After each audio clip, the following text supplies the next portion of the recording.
नमस्कार और the deep dive में आपका स्वागत है। आज हमारे पास जो स्रोत हैं वो हमें एक बहुत बड़े सवाल की ओर ले जाते हैं।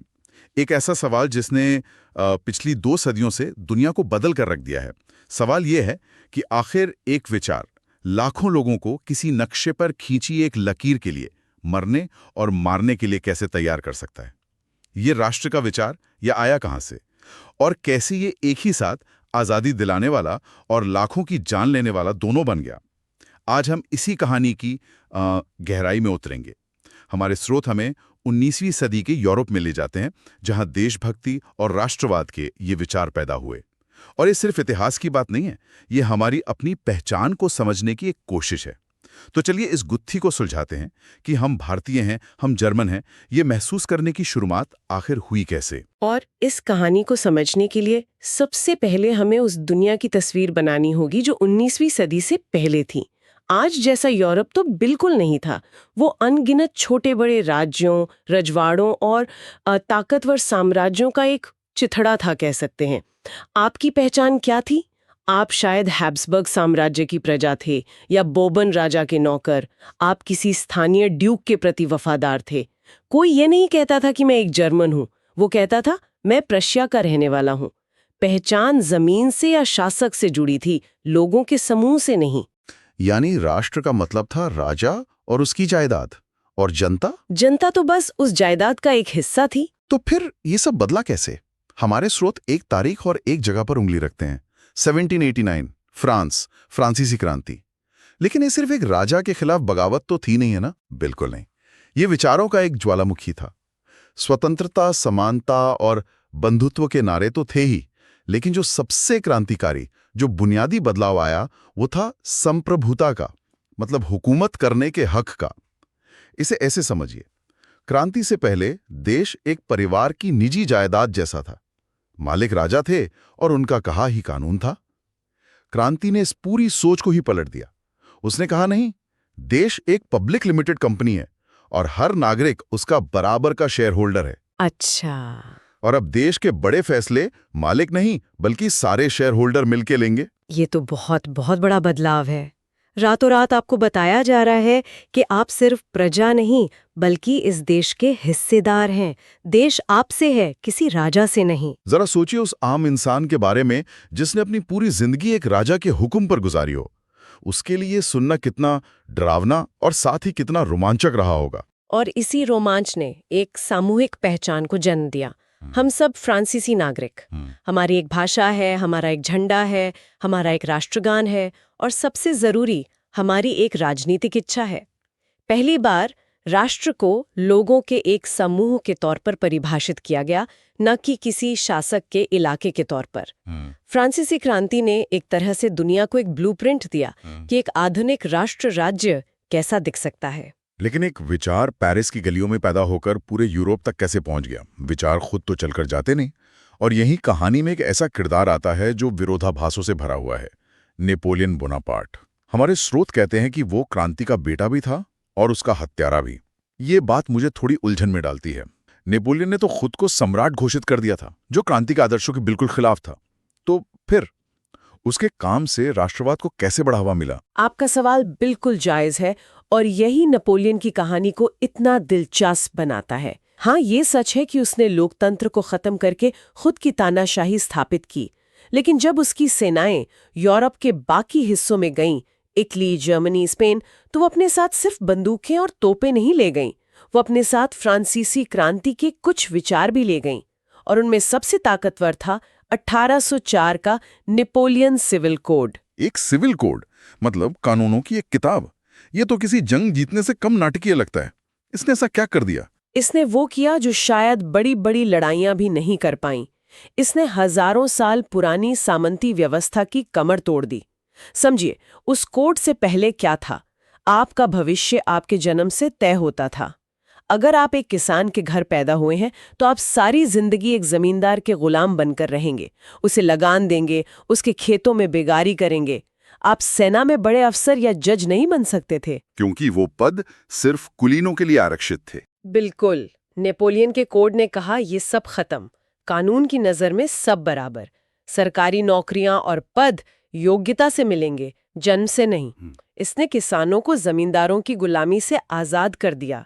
इसने पूरे साम्राज्य में एक जैसे नापतौल और एक जैसी मुद्रा लागू की, जिससे व्यापार आसान हो गया। अच्छा, तो ये सिर्फ कानून नहीं बदल रहा था, ये समाज का पूरा ढांचा ही बदल रहा था। बिल्कुल। नेपोलियन की सबसे बड़ी क्रांति जंग के मैदान में नहीं, बल्कि दफ्तरों में हुई थी। उसने एक ऐसे पढ़े लिखे मध्यम वर्ग के लिए जमीन तैयार कर दी जो अपनी मेहनत और काबिलियत के दम पर आगे बढ़ना चाहता था।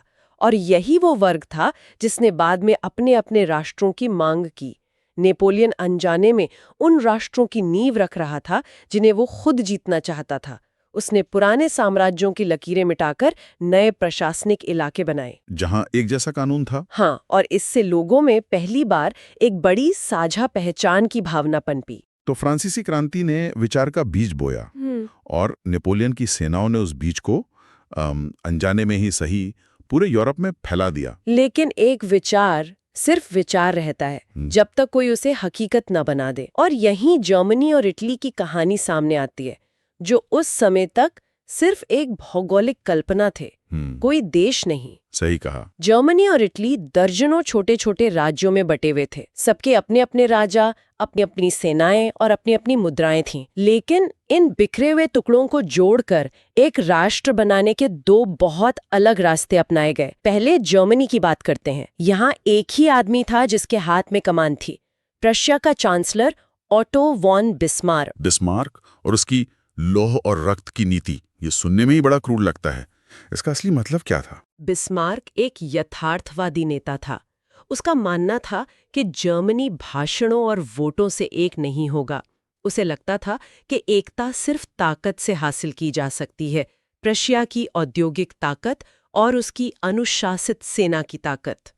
लौह और रक्त, इसका मतलब था फैक्ट्री में बनता लोहा और युद्ध के मैदान में बहता खून। उसने इसी नीति पर चलकर 3 बड़ी जंगें लड़ीं। पहली डेनमार्क से, ताकि जर्मन भाषी इलाकों को वापस जीता जा सके। हाँ। दूसरी ऑस्ट्रिया से, ताकि जर्मन राज्यों के मामलों से ऑस्ट्रिया का दखल खत्म हो। और तीसरी और सबसे निर्णायक जंग वो फ्रांस से लड़ी गई, ताकि दक्षिण के जर्मन राज्यों में राष्ट्रवाद की भावना भड़काकर उन्हें प्रशिया के साथ आने के लिए मजबूर किया जा सके। ये एक तरह से ऊपर से थोपा गया एकीकरण था, जिसे सैन्य शक्ति के दम पर हासिल किया गया। यानी एक आदमी की इच्छा शक्ति और सेना की ताकत ने देश बना दिया। इटली का मामला इससे अलग कैसे था? वहां तो कोई एक बिस्मार्क नहीं था। नहीं, इटली का एकीकरण एक मिलीजुली कोशिश थी। आप कह सकती हैं कि इसे 3 अलग अलग किरदारों ने मिलकर पूरा किया। एक थे ग्यूसेप मज़ीनी, वो इस आंदोलन की आत्मा थे। एक क्रांतिकारी जिन्होंने यंग इटली जैसे गुप्त संगठन बनाए और लोगों में एक लोकतांत्रिक और एकीकृत इटली का सपना जगाया। फिर आए काउंट कैमिलो दे कवूर, वो इस आंदोलन के दिमाग थे।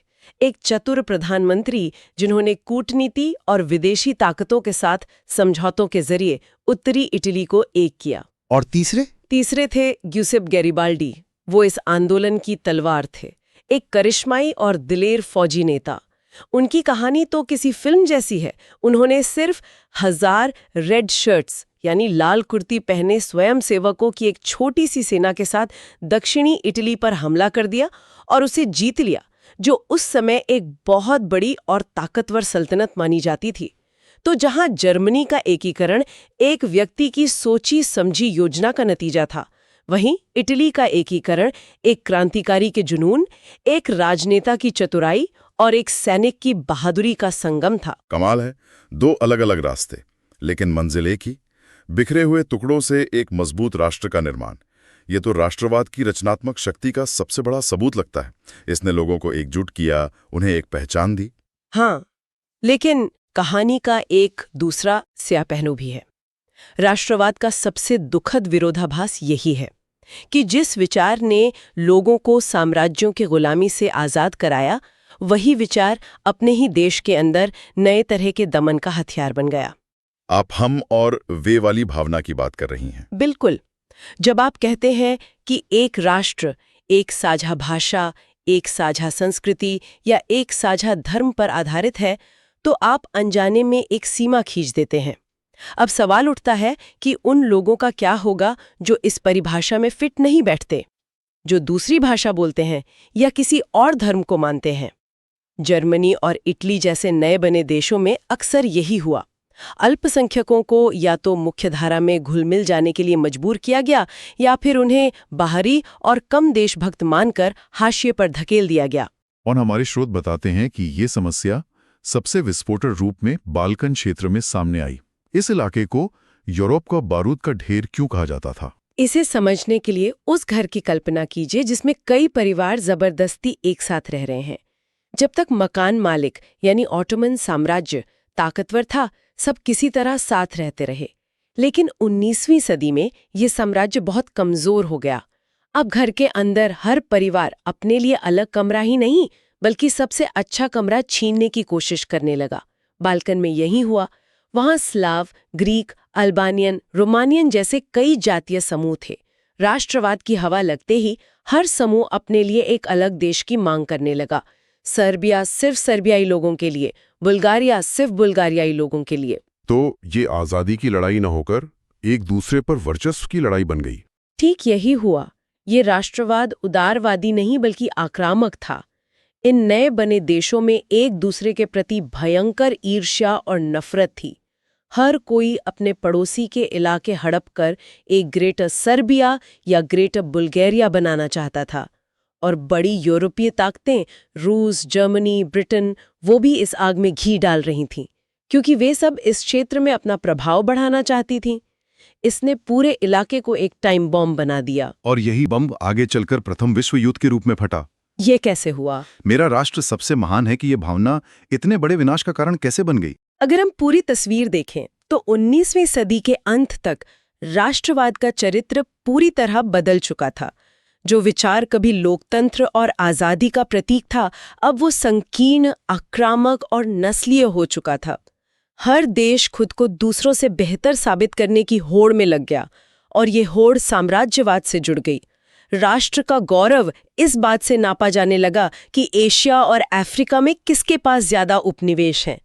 इस होड़ ने हथियारों की दौड़ को जन्म दिया, और जब बाल्कन में एक छोटी सी चिंगारी भड़की तो इस आपसी दुश्मनी, संधियों के जाल और राष्ट्र के गौरव की झूठी शान ने पूरे यूरोप को उस महाविनाश में धकेल दिया जिसे हम प्रथम विश्व युद्ध कहते हैं। तो हम अपने शुरुआती सवाल पर वापस आते हैं। स्रोत हमें दिखाते हैं कि राष्ट्रवाद एक दुधारी तलवार था। इसने यूरोप का नक्शा बनाया, लोगों को नागरिक होने का अधिकार दिया, लेकिन इसी की वजह से भयानक लड़ाइयां हुईं, अल्पसंख्यकों का दमन हुआ और आखिरकार एक पूरा महाद्वीप जल उठा। ये एक ही विचार, मुक्तिदाता और हत्यारा, दोनों कैसे हो सकता? ये राष्ट्रवाद का केंद्रीय विरोधाभास है। इसने लोगों को पहचान का एक बहुत शक्तिशाली आधार दिया। इसने लोगों को बड़े लक्ष्यों के लिए एकजुट होना और कुर्बानी देना सिखाया, लेकिन इसने वफादारी को राष्ट्र की सीमाओं में कैद कर दिया। जो उस सीमा के अंदर हम में शामिल नहीं था, वो दूसरा या बाहरी बन गया। और इतिहास गवाह है कि इस दूसरे से नफरत करना और उसे खत्म करना बहुत आसान हो जाता है। और ये सवाल आज भी उतना ही प्रासंगिक है, शायद पहले से भी ज्यादा। बिल्कुल, आज भी राष्ट्रवाद दुनिया की सबसे बड़ी ताकतों में से एक है। ये लोगों को जोड़ भी सकता है और तोड़ भी सकता है। ये इस पर निर्भर करता है कि उसकी परिभाषा क्या है। क्या हमारा राष्ट्रवाद समावेशी है, जो अपने सभी नागरिकों को उनकी भाषा, धर्म या पृष्ठभूमि की परवाह किए बिना बराबर का हिस्सेदार मानता है, या वो बहिष्करण पर आधारित है, जो सिर्फ एक खास समूह को ही असली नागरिक मानता है और बाकी सबको शक की नज़र से देखता है? ये सवाल 19वीं सदी में भी अहम था और 21वीं सदी में भी है। ये वाकई एक सोचने वाली बात है। हमारे स्रोतों ने हमें 19वीं सदी के यूरोप की कहानी बताई, लेकिन हमारे श्रोताओं के लिए एक आखिरी विचार छोड़ जाते हैं। आज की इस जुड़ी हुई ग्लोबल दुनिया में राष्ट्रवाद का ये विचार हमें कहाँ ले जा रहा है? क्या ये अभी भी लोगों को जोड़ने वाली एक सकारात्मक ताकत है, या फिर ये दुनिया में नए संघर्षों और दीवारों की वजह बन रहा है? भारत में राष्ट्रवाद, मतलब ये जो नेशनल आइडेंटिटी की भावना है, ये पैदा कैसे हुई? ये सवाल सुनने में बहुत सीधा लगता है, पर है नहीं। बिल्कुल नहीं है। एक ऐसा देश जहां इतनी विविधता हो, जहां बोली, खाना, सब कुछ बदल जाता हो, हाँ, वहां के लोग अचानक खुद को एक राष्ट्र का हिस्सा कैसे मानने लगे? वो कौन सी चीज थी जिसने इतने अलग अलग टुकड़ों को एक साथ जोड़ा?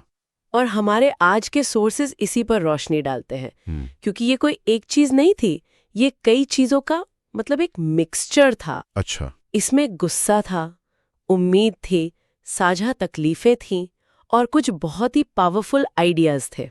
तो चलिए इसी कहानी को परत दर परत खोल के देखते हैं। और शुरुआत होती है, जैसा आपने कहा, एक ऐसी जगह से जिसके बारे में हम ज्यादा सोचते नहीं। पहला विश्व युद्ध। हाँ, ये दिलचस्प है।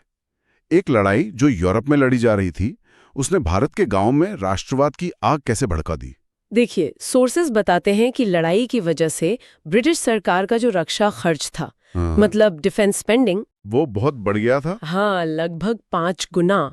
अब ये पैसा कहीं से तो आना था। और वो पैसा आया हिंदुस्तान की जेब से। बिल्कुल। अंग्रेजों ने युद्ध के कर्जे चुकाने के लिए भारत में टैक्स बढ़ा दिए, इनकम टैक्स लगाया, कस्टम ड्यूटी बढ़ा दी। इसका असर ये हुआ कि आम जरूरत की चीजों के दाम आसमान छूने लगे। हाँ, 1913 से 1918 के बीच कीमतें लगभग 2 गुनी हो गईं। ये सिर्फ आंकड़े नहीं है, ये हर घर के चूल्हे पर महसूस होने वाली सच्चाई थी। तो एक तरफ थी ये आर्थिक मार, लेकिन सोर्सेज एक और चीज की तरफ इशारा करते हैं, जबरदस्त भर्ती, फोर्स्ड रिक्रूटमेंट। हाँ, ये आर्थिक परेशानियों से अलग कैसे थी? मतलब क्या इसने गुस्से को एक ज्यादा पर्सनल रूप नहीं दे दिया? बिल्कुल, आपने बहुत अहम सवाल उठाया है।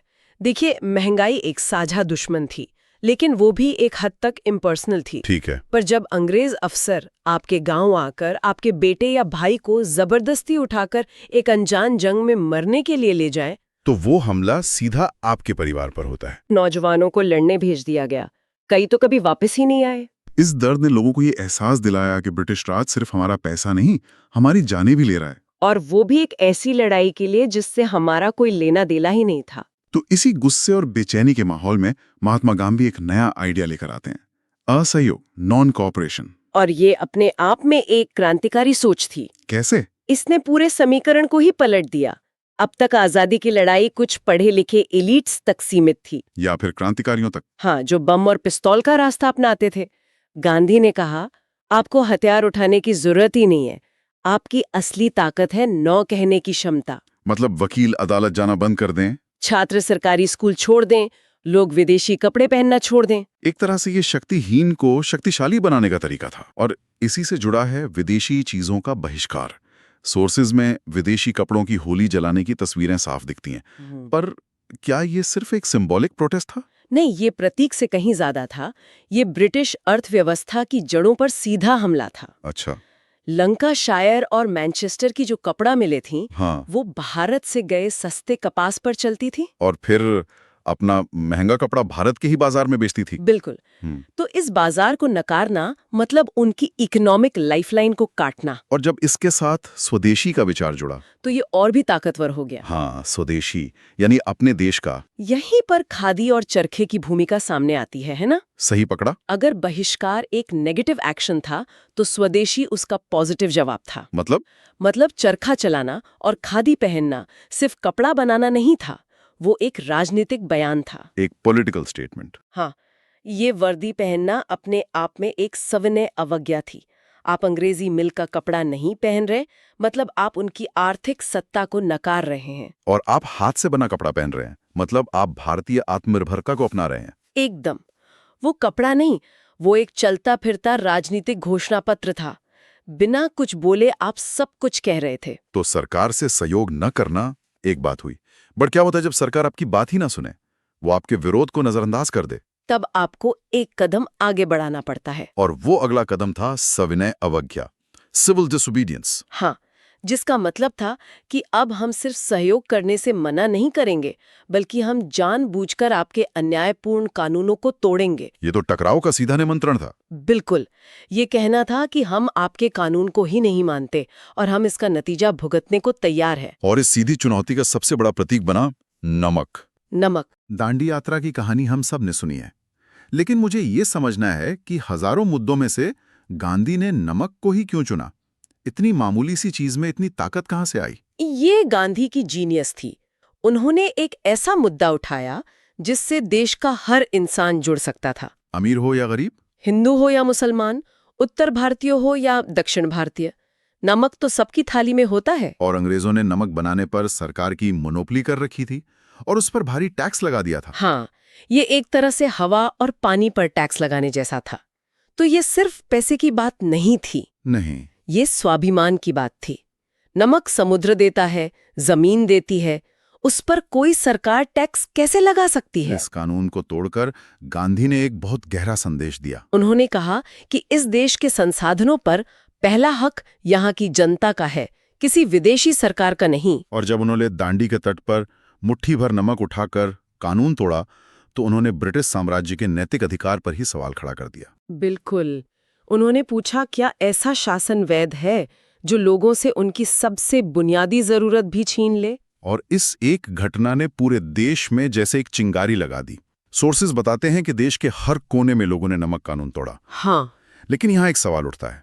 हम बार बार कहते हैं कि ये एक जन आंदोलन था, एक मास मूवमेंट, पर ये जन कौन थे? क्या शहर का व्यापारी, गांव का किसान, फैक्ट्री का मजदूर और जंगलों में रहने वाला आदिवासी, क्या सबके लिए स्वराज का एक ही मतलब था? ये इस कहानी का सबसे दिलचस्प हिस्सा है और इसका जवाब है नहीं। सबके लिए स्वराज का मतलब एक नहीं था। अच्छा, हर समूह इस लड़ाई में अपने अपने कारणों से शामिल हुआ और शायद यही इस आंदोलन की सबसे बड़ी कामयाबी थी कि उसने इन सभी अलग अलग आकांक्षाओं को आजादी के एक बड़े धागे में पिरो दिया। तो चलिए कुछ उदाहरण देखते हैं। किसानों की बात करते हैं, वो क्यों शामिल हुए? किसानों के लिए स्वराज का मतलब था बेहिसाब लगान और जमींदारों के जुल्म से छुटकारा। जैसे गुजरात के खेड़ा या बारडोली में हुआ। बिल्कुल, उनकी फसल खराब हो जाती थी, लेकिन अंग्रेज सरकार लगान माफ करने को तैयार नहीं थी। जब गांधी और सरदार पटेल ने उनके लिए सत्याग्रह किया, तो पहली बार इन किसानों को लगा कि कोई उनकी आवाज राष्ट्रीय स्तर पर उठा रहा है। तो उनके लिए स्वराज का मतलब था लगान से मुक्ति।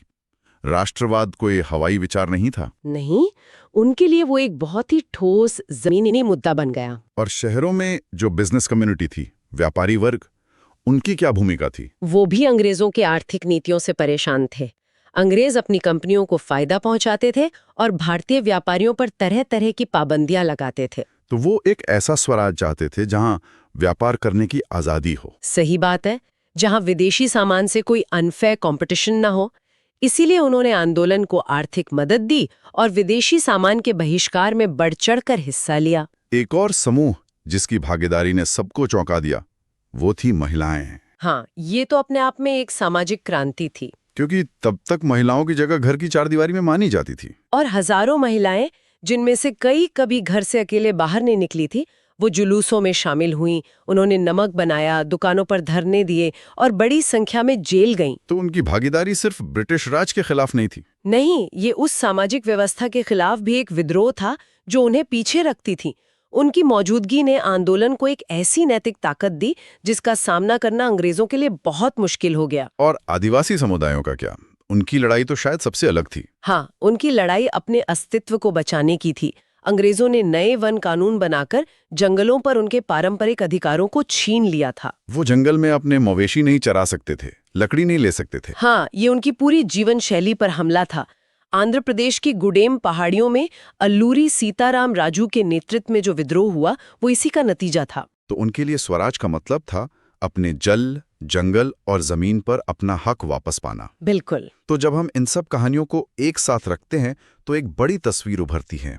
भारतीय राष्ट्रवाद किसी एक नेता या एक पार्टी की देन नहीं था। नहीं, ये एक ऐसा आंदोलन था जिसमें हर किसी ने अपनी अपनी उम्मीदों और अपने अपने सपनों का रंग भरा था। एकदम सही।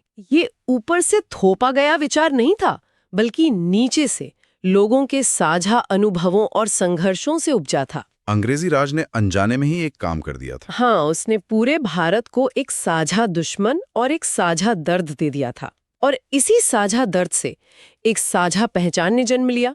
यही इसकी असली ताकत थी। तो अगर हम शुरुआत के सवाल पर वापस जाएं कि वो गोंद क्या थी, तो जवाब साफ है। ये गोंद थी विश्व युद्ध से पैदा हुई आर्थिक तंगी, असहयोग और सविनय अवज्ञा जैसे विरोध के नए तरीके, नमक और खादी जैसे शक्तिशाली प्रतीक, और सबसे बढ़कर समाज के हर तबके की भागीदारी, भले ही उनके कारण अलग अलग क्यों न रहे हों। और ये समझना जरूरी है कि राष्ट्रवाद की ये भावना सिर्फ राजनीतिक नहीं थी, ये सांस्कृतिक और सामाजिक भी थी। इसने लोगों को अपनी भाषा, अपनी संस्कृति और अपने इतिहास पर गर्व करना सिखाया। एक आत्मविश्वास पैदा किया कि हाँ, हम अलग अलग होकर भी एक हैं और हम अपना शासन खुद चला सकते हैं। बिल्कुल। ये विश्लेषण एक बहुत अहम सवाल हमारे सामने छोड़ देता है। सोर्सेज हमें ये तो बताते हैं कि कैसे एक साझा दुश्मन यानी ब्रिटिश शासन ने भारत के इतने विविध समूहों को एकजुट कर दिया। पर सोचने वाली बात यह है कि जब वो साझा दुश्मन चला जाता है तो उस एकता को बनाए रखने के लिए किन चीजों की जरूरत पड़ती है? ये आजाद भारत के सामने शायद सबसे बड़ा सवाल था और आज भी है। कैसे?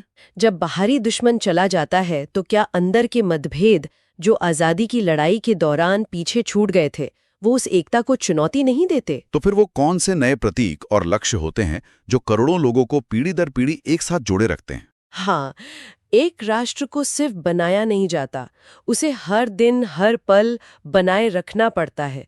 शायद ये सबसे बड़ी चुनौती होती है। नमस्कार और द डीप डाइव में आपका स्वागत है। आज हम एक बहुत ही दिलचस्प सवाल पर बात करने वाले हैं कि ये जो दुनिया है जिसमें हम आज रहते हैं, इतनी कनेक्टेड, या आखिर बनी कैसे? मेरा मतलब है, आज आप देखिए अमेरिका में कुछ होता है और उसका असर यहाँ भारत के शेयर बाजार पर पड़ता है। यूक्रेन में लड़ाई होती है तो दुनिया भर में खाने पीने की चीज़ों के दाम बढ़ जाते हैं। तो सवाल ये है कि हम इस पॉइंट तक पहुँचे कैसे? इस सफ़र को समझने के लिए हमारे पास जो स्रोत है वो हमें इतिहास में बहुत पीछे ले जाएंगे। हम हजारों साल पहले के सिल्क रोड से शुरू करेंगे, फिर उपनिवेशवाद के उस मुश्किल दौर में जाएंगे, फिर वर्ल्ड वॉर, महामंदी और आखिर में आज़ाद भारत के आर्थिक सफ़र को भी देखेंगे। कोशिश यही है कि इन सब धागों को जोड़कर आज की तस्वीर को थोड़ा साफ समझा जा सके। आपने बिल्कुल सही कहा। और सबसे दिलचस्प बात जो हमारे स्रोत भी बताते हैं वो ये है कि ग्लोबलाइजेशन ये कोई नई चीज नहीं है। हाँ, लोगों को लगता है कि ये पिछले 30-40 साल में ही हुआ है। बिल्कुल, जैसे ये इंटरनेट के साथ ही आया हो, पर असल में ये तो हजारों सालों से चल रहा है। बस हर दौर में इसका रूप बदलता रहा, इसके तरीके बदलते रहे और इसके नतीजे भी। तो फिर चलिए सफर की शुरुआत वहीं से करते हैं जहां से ये सब शुरू हुआ। जब भी पुराने ग्लोबल कनेक्शन की बात होती है, एक नाम तो हमेशा आता है ना, सिल्क रोड। Silk road. और कमाल की बात यह है कि ये कोई सड़क थी ही नहीं। नहीं, बिल्कुल नहीं। ये तो रास्तों का एक जाल था। चीन से लेकर कहां तक?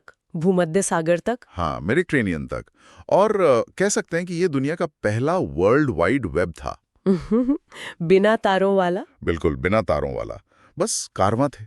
और देखिए, लोग अक्सर सोचते हैं कि सिल्क रोड का मतलब सिर्फ व्यापार था, रेशम, मसाले, बस यही सब। हाँ, कि चीन से रेशम गया, भारत से मसाले, रोम से सोना आया।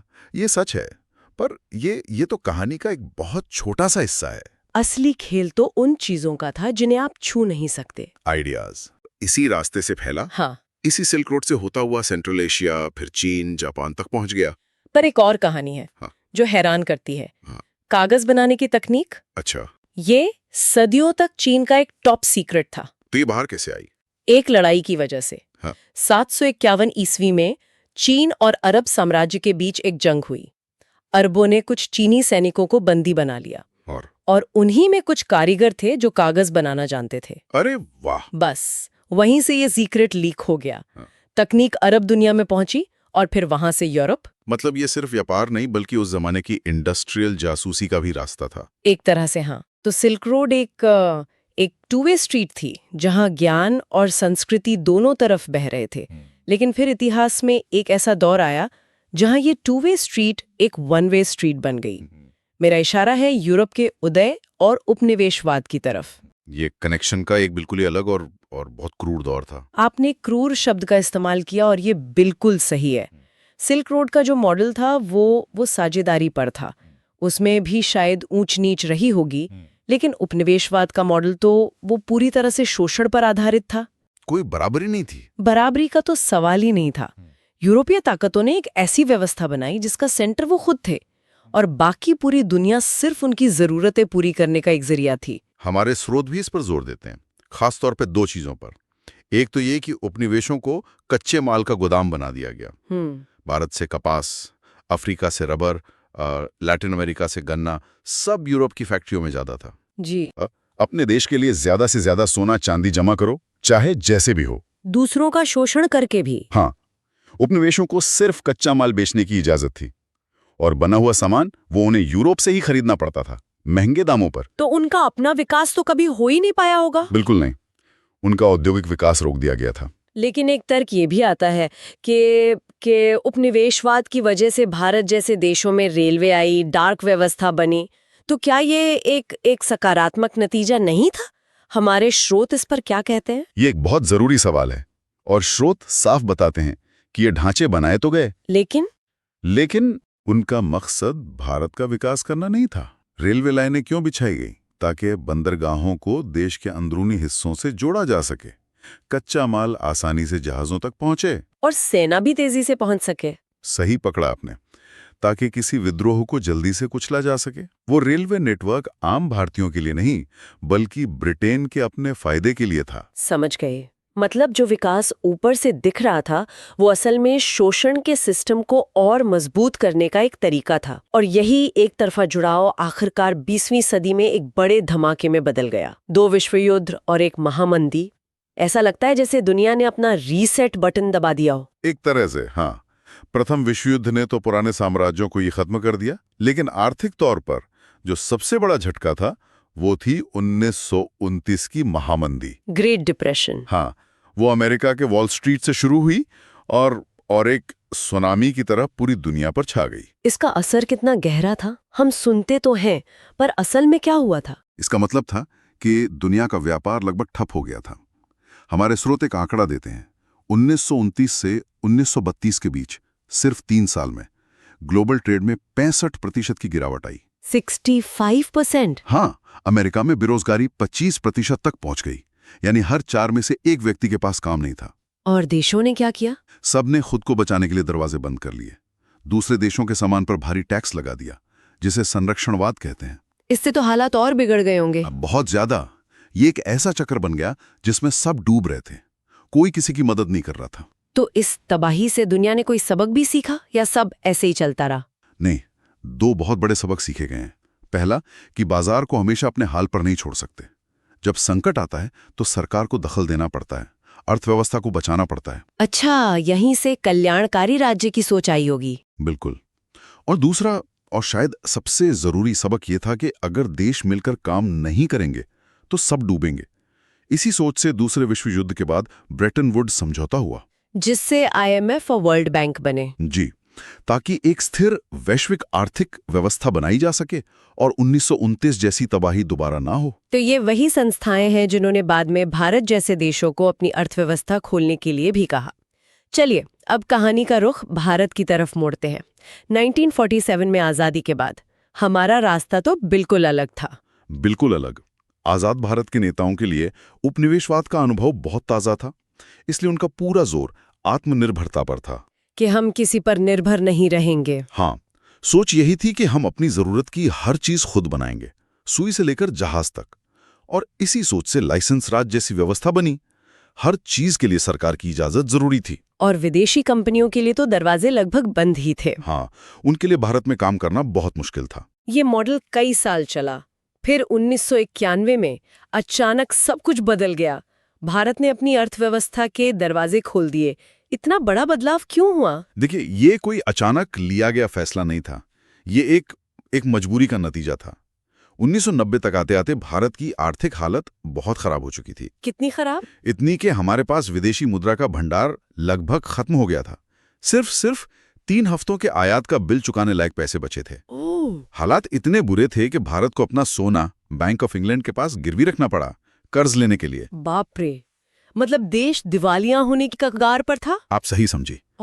और इसी संकट से निकलने के लिए भारत IMF और वर्ल्ड बैंक के पास गया और उन्होंने कर्ज के बदले में कुछ शर्तें रखी। और उन्हीं शर्तों को पूरा करने के लिए 1991 की नई आर्थिक नीतियां आईं। जी, लाइसेंस राज खत्म किया गया, विदेशी निवेश के लिए दरवाजे खोले गए। ये भारतीय अर्थव्यवस्था के लिए एक ओपन हार्ट सर्जरी जैसा था। और इस सर्जरी का नतीजा क्या रहा? इसके फायदे क्या थे और नुकसान क्या हुए? स्रोत बताते हैं कि नतीजे मिले जुले रहे हैं। एक तरफ फायदा ये हुआ कि भारत की आर्थिक विकास दर बहुत तेजी से बढ़ी। एक नया मध्य वर्ग भी उभरा। हाँ, एक नया आत्मविश्वास से भरा मिडिल क्लास, खास तौर पर IT और सर्विस सेक्टर में तो जैसे क्रांति आ गई।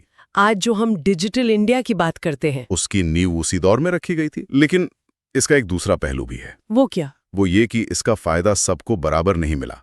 छोटे उद्योग धंधे बड़ी विदेशी कंपनियों से मुकाबला नहीं कर पाए, खेती किसानी संकट में आ गई, और अमीर गरीब के बीच की जो खाई थी वो और चौड़ी हो गई। तो इस पूरी चर्चा को अगर हम समेटें तो ये एक जबरदस्त यात्रा रही है। हमने देखा कि कैसे प्राचीन सिल्क रोड एक रचनात्मक साझेदारी थी, जहां सिर्फ सामान नहीं बल्कि ज्ञान भी बट रहा था। फिर आ रहा उपनिवेशवाद का दौर, जिसने दुनिया को जबरदस्ती तो जोड़ा, पर शोषण की बुनियाद पर। 20वीं सदी के संकटों ने सिखाया कि हम सब एक ही नाव में सवार हैं। और फिर भारत जैसे देशों ने आत्मनिर्भरता से निकलकर वैश्विक अर्थव्यवस्था से जुड़ने का एक बड़ा जोखिम उठाया। और स्रोतों का जो सबसे बड़ा निचोड़ है वो शायद यही है कि वैश्वीकरण हमेशा से एक दोधारी तलवार रहा है। अच्छा? एक तरफ इसने टेक्नोलॉजी फैलाई है, करोड़ों लोगों को गरीबी से बाहर निकाला है, नए अवसर दिए हैं, इसमें कोई शक नहीं है। हाँ। लेकिन सिक्के का दूसरा पहलू ये है कि इसने असमानता भी बढ़ाई है। फायदे कुछ लोगों तक, कुछ देशों तक ही सिमट कर रह गए और बहुत बड़ी आबादी पीछे छूट गई। बिल्कुल, और यही बात हमें आज के अंतिम विचार पर लाती है। जैसा हमने इस पूरी चर्चा में देखा, वैश्वीकरण के हर दौर ने कुछ विजेता बनाए हैं और कुछ को पीछे छोड़ा है। सिल्क रोड के व्यापारियों से लेकर उपनिवेशवाद के शिकार लोगों तक, और आज के दौर के अरबपति टेक एंटरप्रेन्योर से लेकर अपनी जमीन खोते किसानों तक। तो भविष्य को देखते हुए सोचने वाला सवाल ये है, क्या हम एक ऐसे ग्लोबल जुड़ाव की कल्पना कर सकते हैं जो मौकों का बंटवारा ज्यादा बराबरी से करे, या फिर इतिहास का ये पैटर्न जिसमें हमेशा कुछ जीतने वाले और कुछ हारने वाले होते हैं, क्या ये यूं ही चलता रहेगा? नमस्कार और द डीप डाइव में आपका स्वागत है। आज हम एक ऐसे दौर की बात करने वाले हैं जिसने सच में सब कुछ बदल दिया। मेरा मतलब है दुनिया का नक्शा, समाज का ताना बाना, यहाँ तक कि हमारा सोने जागने का तरीका भी। हम बात कर रहे हैं औद्योगिकरण के युग की। हमारे पास जो स्रोत हैं वो हमें इंग्लैंड की धुएं उगलती चिमनियों से लेकर भारत के गांवों में बंद होते करघों तक की एक बहुत ही जबरदस्त कहानी सुनाते हैं। बिल्कुल, और ये कहानी सिर्फ मशीनों या फैक्ट्रियों की है ही नहीं, ये कहानी है एक पूरी दुनिया के बदलने की। देखिए, ये समझना बहुत बहुत ज़रूरी है कि इस क्रांति से पहले ज़्यादातर इंसान वो सूरज के हिसाब से जीते थे। अच्छा? सूरज उगने पर काम शुरू, सूरज डूबने पर ख़त्म। लेकिन फैक्ट्री एक ऐसी चीज़ लेकर आई जिसने कहा, सूरज कौन है, अब तुम घड़ी के हिसाब से जियोगे। ये इंसान के जीवन की लय में आया सबसे बड़ा, सबसे बुनियादी बदलाव था। ये एक बहुत दिलचस्प नज़रिया है। तो चलिए इसी घड़ी की सुई को थोड़ा पीछे घुमाते हैं। मेरे मन में सबसे पहला सवाल यही आता है कि इंग्लैंड ही क्यों? मतलब दुनिया में तो और भी देश थे, चीन था, भारत था, यूरोप के दूसरे देश थे। इंग्लैंड में ऐसा क्या खास था कि ये पूरी क्रांति वहीं से शुरू हुई? ये एक ऐसा सवाल है जिस पर इतिहासकार आज भी बहस करते हैं, लेकिन कुछ चीजें एकदम साफ हैं। पहली बात, कुदरत की मेहरबानी। कुदरत की मेहरबानी कैसे? इंग्लैंड में लोहा और कोयला, जो इस क्रांति के दो सबसे बड़े ईंधन थे, वो बहुत पास पास मिलते थे। तो आपको एक जगह से खोदकर दूसरी जगह ले जाने में ज़्यादा मशक्कत नहीं करनी पड़ती थी। ये बहुत बड़ा फायदा था।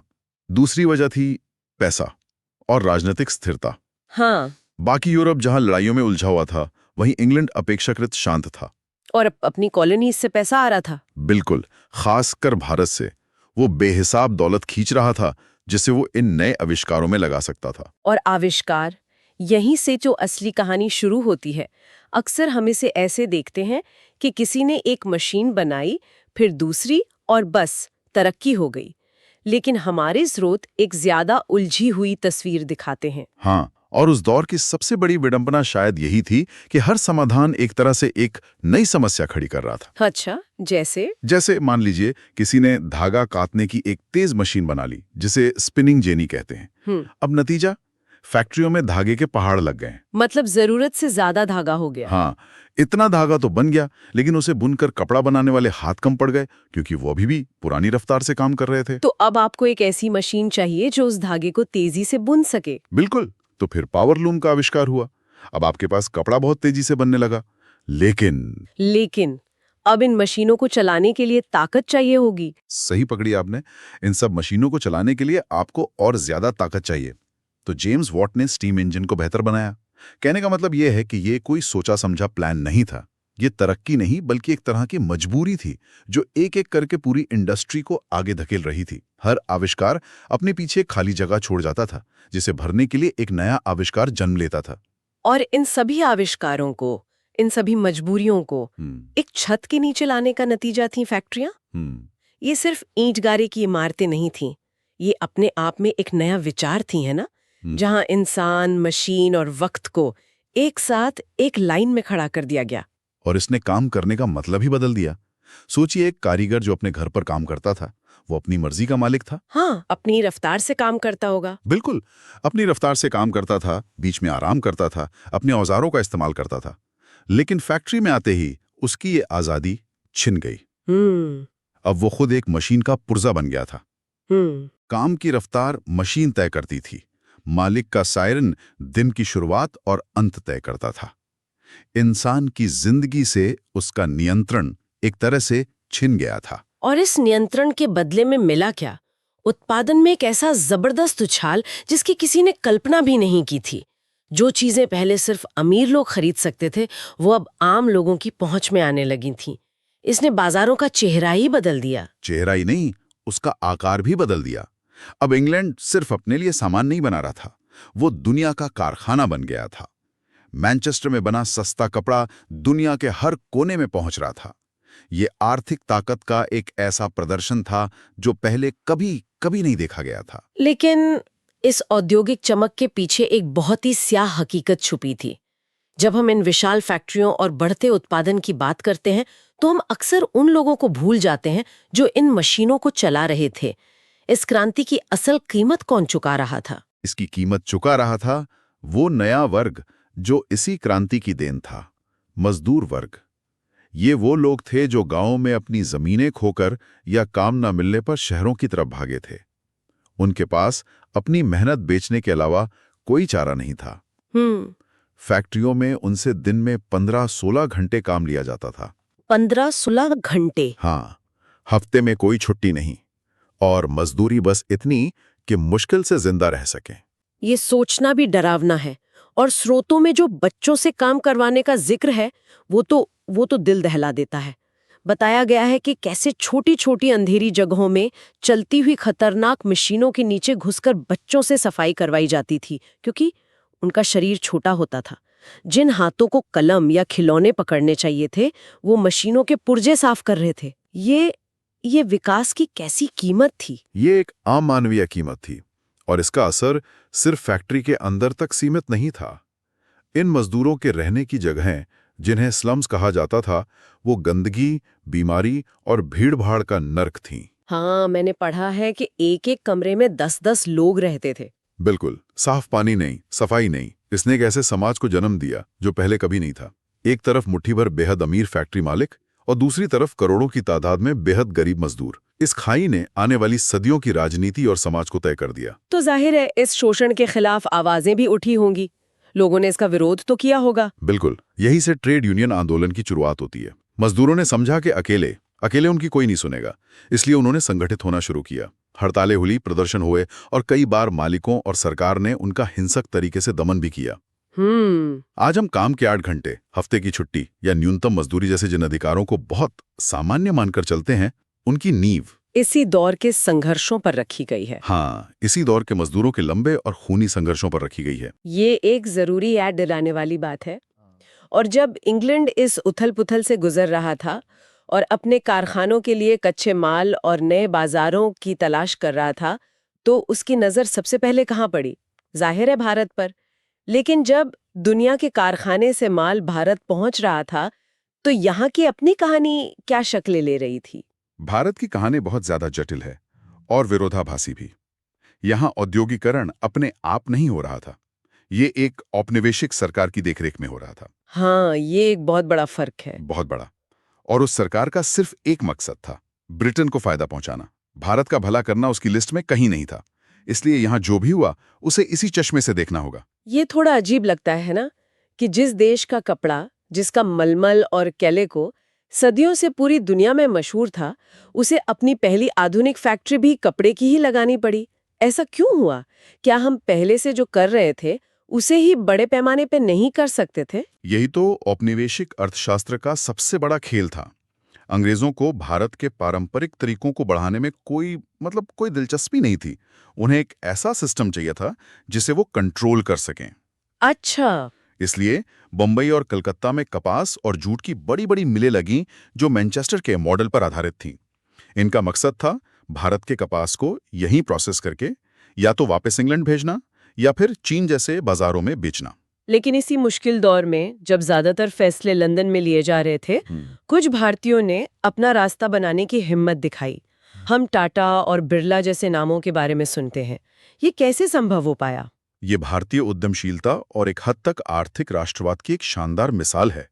जमशेदजी टाटा जैसे लोगों ने यह भांप लिया था कि अगर ब्रिटेन से मुकाबला करना है और देश को आत्मनिर्भर बनाना है तो सिर्फ कपड़ा बनाने से काम नहीं चलेगा। देश को स्टील चाहिए, बिजली चाहिए, तकनीकी शिक्षा चाहिए। सोचिए जरा, एक ऐसी सरकार के तहत जो आपको हर कदम पर डिस्करेज कर रही है। उस माहौल में उन्होंने भारत की पहली बड़ी स्टील फैक्ट्री टिस्को खड़ी कर दी। ये तो बहुत बड़ी बात थी। ये सिर्फ एक व्यापारिक फैसला नहीं था, ये एक राजनीतिक बयान भी था। और इसमें रेलवे ने क्या भूमिका निभाई? अक्सर कहा जाता है कि रेलवे अंग्रेजों की भारत को देन है, लेकिन स्रोत बताते हैं कि इसके पीछे का इरादा कुछ और था। बिल्कुल। अंग्रेजों ने रेलवे का जाल अपनी फौज को तेजी से एक जगह से दूसरी जगह पहुंचाने और देश के कोने कोने से कच्चा माल लूटकर बंदरगाहों तक लाने के लिए बिछाया था। ये भारत के शोषण का सबसे बड़ा औजार था। लेकिन यहाँ एक दिलचस्प अनअपेक्षित परिणाम हुआ। वो क्या था? जो रेलवे अंग्रेजों ने देश को लूटने के लिए बनाई थी, उसी रेलवे ने अनजाने में भारत को एक दूसरे से जोड़ भी दिया। अच्छा। अब जमशेदपुर में बना टाटा का स्टील आसानी से देश के दूसरे हिस्सों में पहुंच सकता था। अहमदाबाद की मिल का कपड़ा पंजाब तक जा सकता था। इसने पहली बार एक अखिल भारतीय बाजार की नींव रखी, जिसका फायदा भारतीय उद्योगपतियों ने भी उठाया। तो जो जंजीरें हमें जकड़ने के लिए बनाई गई थीं, उन्हीं की कुछ कड़ियों का इस्तेमाल हमने खुद को मजबूत करने के लिए भी कर लिया। ये वाकई एक दिलचस्प विरोधाभास है। लेकिन एक सवाल और है। जब बॉम्बे में मिलें लग रही थीं और जमशेदपुर में स्टील बन रहा था, तब भारत के उन करोड़ों बुनकरों, कारीगरों और दस्तकारों का क्या हो रहा था जो सदियों से अपने हुनर से अपना पेट पाल रहे थे? अब हम इस कहानी के सबसे दुखद और विनाशकारी हिस्से पर आते हैं। यह सिर्फ एक आर्थिक बदलाव नहीं था, यह भारत की आत्मा पर एक हमला था। जब मैनचेस्टर की मिलों में बना सस्ता भड़कीला कपड़ा भारत के गांवों की हाटों में बिकने लगा, तो हमारे बुनकरों के हाथ से काम छिन गया। क्योंकि वो उस दाम पर मुकाबला नहीं कर सकते थे। कपड़े से हो ही नहीं सकता था। तो क्या ये सिर्फ एक खुली बाजार प्रतिस्पर्धा थी जहां बेहतर और सस्ता माल जीत गया? नहीं, इसे प्रतिस्पर्धा कहना बेईमानी होगी। ये एक तरफा आर्थिक युद्ध था। युद्ध? हाँ, युद्ध। ब्रिटिश सरकार ने ऐसी नीतियां बनाई कि ब्रिटेन से भारत आने वाले माल पर कोई टैक्स नहीं लगता था, लेकिन भारत से बाहर जाने वाले कपड़े पर भारी भरकम टैक्स लगा दिया जाता था। उन्होंने भारतीय राजाओं पर ऐसी संधियां थोपी कि वो अपने बाजारों में ब्रिटिश माल को आने से रोक न सकें। यह एक सोची समझी साजिश थी जिसका मकसद भारत के विश्व प्रसिद्ध कपड़ा उद्योग की कमर तोड़ना था, ताकि इंग्लैंड की मिलों के लिए एक बना बनाया बाजार मिल सके। बिल्कुल। इसका मतलब लाखों लाख लोग रातों रात बेरोजगार हो गए। वो हुनर जो पीढ़ियों से एक पिता अपने बेटे को सिखाता आया था, वो अचानक बेकार हो गया। बिल्कुल।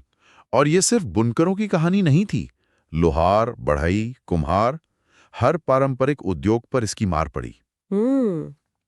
भारत, जो कभी दुनिया का सबसे बड़ा निर्माता और निर्यातक था, उसे जबरदस्ती सिर्फ एक कच्चा माल पैदा करने वाला देश। और उस तलवार की दूसरी धार बेहद पैनी और क्रूर थी। उसने इंग्लैंड में मजदूरों का अमानवीय शोषण किया और भारत जैसे देशों में सदियों पुराने उद्योगों और करोड़ों जिंदगियों को तबाह कर दिया। ये हमें सिखाता है कि कोई भी बड़ा तकनीकी या आर्थिक बदलाव कभी भी तटस्थ नहीं होता। हाँ। उसके हमेशा विजेता और पराजित होते हैं। कुछ लोगों को इसका बेहिसाब फायदा मिलता है और कुछ लोगों को इसकी भारी कीमत चुकानी पड़ती है। औद्योगिकरण ने हमें आज की दुनिया दी, लेकिन यह भी एक कड़वा सच है कि उस दुनिया की नींव असमानता की ईंटों से रखी गई थी। और ये बात हमें आज के संदर्भ में सोचने पर मजबूर करती है। औद्योगिकरण की इस विरासत को देखते हुए ये सवाल पूछना लाजमी है कि आज के दौर के बड़े तकनीकी बदलाव, जैसे कि आर्टिफिशियल इंटेलिजेंस और ऑटोमेशन, वो हमारे समाज पर कैसा असर डालेंगे? क्या हम इतिहास से कुछ सीख पाएंगे?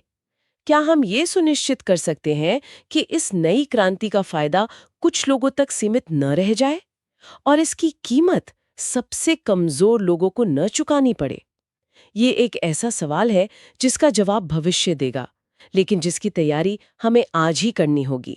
सोचिए, एक ऐसी दुनिया जहां ज्ञान मतलब नॉलेज कुछ तिजोरियों में बंद था, जहां एक किताब को लिखने में शायद पूरी जिंदगी लग जाती थी, और उसे पढ़ने का हक भी सिर्फ कुछ ही लोगों के पास था। बिल्कुल।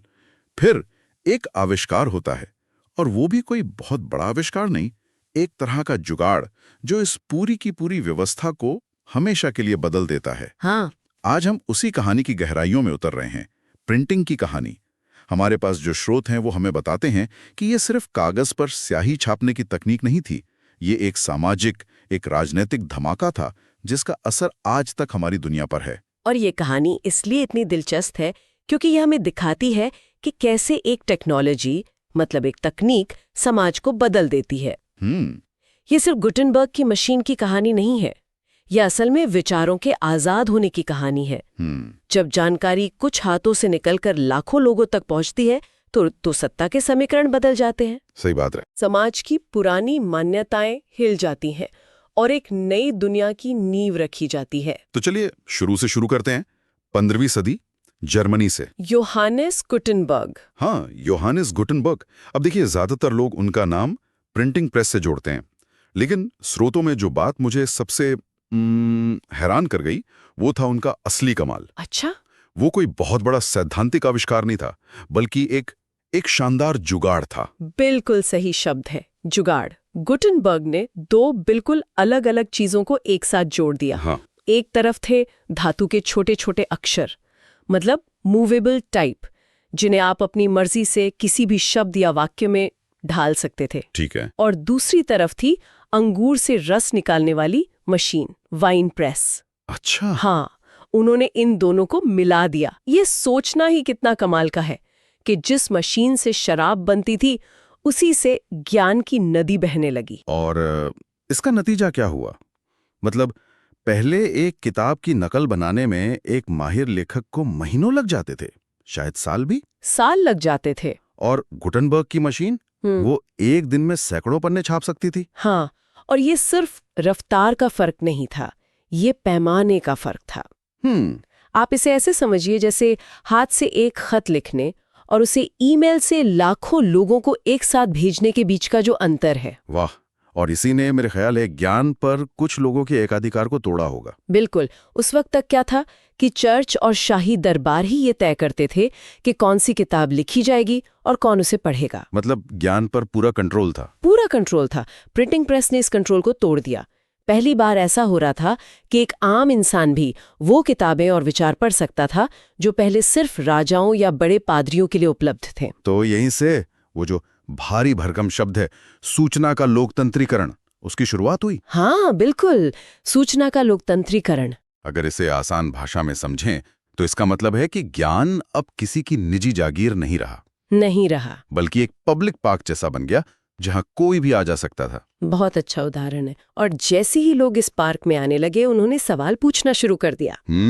और सबसे बड़ा सवाल उस समय की सबसे ताकतवर संस्था पर उठाया गया, यानी चर्च पर। Martin Luther? हाँ, मार्टिन लूथर जैसे सुधारकों ने जब चर्च की कुछ प्रथाओं पर सवाल उठाए तो उनकी लिखी वो जो 96 बातें थीं वो कुछ ही हफ्तों में हजारों प्रतियों में छपकर पूरे यूरोप में फैल गईं। कुछ ही हफ्तों में? सोचिए, हाथ से ये काम करने में दशकों लग जाते, शायद कभी होता ही नहीं। लेकिन एक सवाल है, क्या सत्ता में बैठे लोगों ने, चाहे वो चर्च हो या राजा, उन्होंने इसे रोकने की कोशिश नहीं की? उन्हें तो जरूर खतरा महसूस हुआ होगा। अरे बहुत कोशिश की, यही तो कहानी और दिलचस्प हो जाती है। अच्छा। उन्होंने सेंसरशिप लगाने की कोशिश की, कुछ किताबों पर पाबंदी लगा दी, प्रिंटरों को जेल में डाल दिया, लेकिन अब जिन बोतल से बाहर आ चुका था, उसे वापस डालना मुश्किल था। बहुत मुश्किल। एक जगह किताब बैन होती तो वो किसी दूसरे शहर में रातों रात छपकर फिर से बाजार में आ जाती। ये विचारों का एक ऐसा नेटवर्क बन गया था जिसे कंट्रोल करना लगभग नामुमकिन था। और इसी ने पहली बार एक पब्लिक स्फीयर, मतलब एक सार्वजनिक बहस का माहौल बनाया जहां लोग सत्ता से सवाल कर सकते थे। यानी प्रिंटिंग प्रेस सिर्फ किताबें नहीं छाप रहा था, नहीं, वो बहस को, असहमति को भी जन्म दे रहा था। इसने लोगों को एक साथ सोचने और एक राय बनाने का मंच दिया। और शासकों को सबसे ज्यादा डर इसी बात से था। अब उन्हें सिर्फ अपनी सेना की नहीं बल्कि अपनी प्रजा की राय की भी फिक्र करनी पड़ रही थी, क्योंकि अब वो राय संगठित हो सकती थी और तेजी से फैल सकती थी। विज्ञान, दर्शन, राजनीति, हर मैदान में नए विचार तेजी से फैलने लगे। रेनेसां और ज्ञानोदय जैसे जो बड़े बौद्धिक आंदोलन हुए, हाँ, उनके पीछे जो ईंधन था, जो फ्यूल था, बराबर। वो इसी प्रिंटिंग प्रेस से आया था। ये तो हुई यूरोप की बात, जहां इस तकनीक ने धर्म और राजशाही की एक तरह से नींव हिला दी। हाँ, लेकिन जब यही टेक्नोलॉजी एक बिल्कुल अलग माहौल में यानी औपनिवेशिक भारत में पहुंची तो क्या हुआ? स्रोतों से पता चलता है कि यहाँ कहानी ने एक नया मोड़ ले लिया। यहाँ का हीरो किताब नहीं बल्कि अखबार बना। ऐसा क्यों? ये बहुत जरूरी सवाल है, क्योंकि ये दिखाता है कि एक ही तकनीक अलग अलग समाज में कितने अलग अलग रूप ले सकती है। अच्छा, देखिए, भारत में उस समय एक तरफ अंग्रेजी हुकूमत थी, हाँ, और दूसरी तरफ समाज के अंदर सती प्रथा, बाल विवाह जैसी गहरी जड़ें जमा चुकी कुरीतियां थीं। इन दोनों से लड़ने के लिए लंबी चौड़ी किताबों से ज्यादा जरूरत थी रोजमर्रा की बहस की, तुरंत अपनी बात लोगों तक पहुंचाने की, और ये काम अखबारों और पत्रिकाओं ने किया। तो मतलब ये अखबार सिर्फ खबरें नहीं दे रहे थे, नहीं, बिल्कुल नहीं। ये एक तरह से सामाजिक और राजनीतिक आंदोलन चला रहे थे। बिल्कुल। राजा राम मोहन राय का संवाद कौमुदी हो या तिलक का केसरी, ये सिर्फ कागज के पन्ने नहीं थे, ये हथियार थे। हथियार? हाँ, विचारों के हथियार। इन अखबारों ने पहली बार एक अखिल भारतीय बहस का मंच तैयार किया। पूरे भारत के लिए एक मंच? हाँ, जब सती प्रथा के खिलाफ आवाज उठी तो सुधारकों और रूढ़िवादियों के बीच जो तर्क वितर्क हुआ वो सब छप रहा था। बंगाल में बैठा एक व्यक्ति पढ़ रहा था कि मद्रास में क्या बहस चल रही है। इसने लोगों को पहली बार ये महसूस कराया कि वो एक बड़े राष्ट्र का हिस्सा है जिनकी समस्याएं और सपने एक जैसे हैं। ये तो कमाल की बात है। यानी प्रिंट ने बिखरे हुए लोगों को एक राष्ट्र की तरह सोचने पर मजबूर कर दिया। और ये पहचान सिर्फ पढ़े लिखे ऊंचे तबके तक सीमित नहीं थी। यहीं पर भारत की कहानी और भी ज्यादा गहरी हो जाती है। कैसे? जैसे जैसे छपाई सस्ती होती गई, ये ज्ञान सिर्फ बड़े शहरों के बुद्धिजीवियों तक ही सीमित नहीं रहा। ये छोटी छोटी पत्रिकाओं, पर्चों और सस्ती किताबों के रूप में मिलों में काम करने वाले मजदूरों, अच्छा, और यहाँ तक कि घरों की चारदीवारी में बंद महिलाओं तक भी पहुँचने लगा। और मुझे लगता है कि यहीं पर असली सामाजिक क्रांति की शुरुआत हुई होगी। बिल्कुल, जब जानकारी उन लोगों तक पहुंची जिन्हें सदियों से इससे दूर रखा गया था। आपने बिल्कुल नब्ज पकड़ी है। जब ज्योतिबा फूले ने जाति प्रथा के खिलाफ लिखा तो उन्होंने छपाई का इस्तेमाल अपनी बात उन दलित समुदायों तक पहुंचाने के लिए किया जिन्हें शिक्षा से वंचित रखा गया था। उन्होंने बताया कि कैसे धर्म ग्रंथों का इस्तेमाल उनका शोषण करने के लिए किया गया है। इसी तरह जब ताराबाई शिंदे जैसी महिलाओं ने स्त्री पुरुष तुलना जैसी किताब लिखी, हाँ, मैंने सुना है इसके बारे में, तो उन्होंने पहली बार पुरुषों के बनाए समाज पर महिलाओं के नजरिए से सवाल उठाया। तो प्रिंट ने सिर्फ जानकारी नहीं दी, इसने उन लोगों को आवाज दी जो अब तक खामोश थे। आवाज भी दी और आत्मविश्वास भी। सोचिए उस मिल मजदूर के बारे में जो दिन भर की मेहनत के बाद रात में एक छोटी सी पुस्तिका पढ़ता है और उसे पता चलता है कि दुनिया में उसके जैसे और भी लोग हैं जो अपने हक के लिए लड़ रहे हैं। या उस महिला के बारे में जो एक पत्रिका में पढ़ती है कि लड़कियों को भी स्कूल जाना चाहिए। ये सिर्फ अक्षर नहीं थे, ये उनके लिए एक नई दुनिया की खिड़कियां थीं। सही बात है। इसने उन्हें ये समझने में मदद की कि उनकी गरीबी या उनका पिछड़ापन उनकी किस्मत नहीं बल्कि एक व्यवस्था का नतीजा है जिसे बदला जा सकता है। इसका मतलब ये है कि भारत में प्रिंट की क्रांति सिर्फ राजनीतिक आजादी के बारे में नहीं थी। नहीं, ये सामाजिक और मानसिक गुलामी से आजादी की लड़ाई भी थी। निश्चित रूप से। गांधी का हरिजन हो या अंबेडकर का मूक नायक, इन सभी प्रकाशनों का एक ही मकसद था, सोए हुए समाज को जगाना, उन्हें उनके अधिकारों के प्रति सचेत करना और उन्हें एक साझा लक्ष्य के लिए एकजुट करना। इस तरह भारत में प्रिंटिंग प्रेस सिर्फ एक मशीन नहीं बना बल्कि ये राष्ट्र निर्माण और समाज सुधार का सबसे बड़ा औजार बन गया। तो गुटनबर्ग के एक वाइन प्रेस वाले जुगाड़ से शुरू होकर हाँ, यूरोप में चर्च को चुनौती देने से लेकर भारत में राष्ट्रवाद और समाज सुधार की लहर पैदा करने तक, ये साफ है कि प्रिंट ने हमारी आधुनिक दुनिया की बुनियाद रखी है। बिल्कुल। अगर इस पूरी चर्चा का सार निकालें तो क्या कहेंगे? इसका कुल मतलब क्या है? इसका सबसे बड़ा मतलब ये है कि सूचना पर नियंत्रण ही असल में समाज पर नियंत्रण है। और जब ये नियंत्रण टूटता है तो सत्ता के पुराने किले ढह जाते हैं। हाँ, प्रिंटिंग प्रेस ने हमें दिखाया कि जब विचार आजाद होते हैं, जब उन्हें फैलने का माध्यम मिलता है, तो वो दुनिया की किसी भी ताकत से ज्यादा शक्तिशाली हो जाते हैं। वो लोगों को सवाल करना सिखाते हैं। सवाल करना, बहस करना और एक बेहतर भविष्य की कल्पना करना सिखाते हैं। और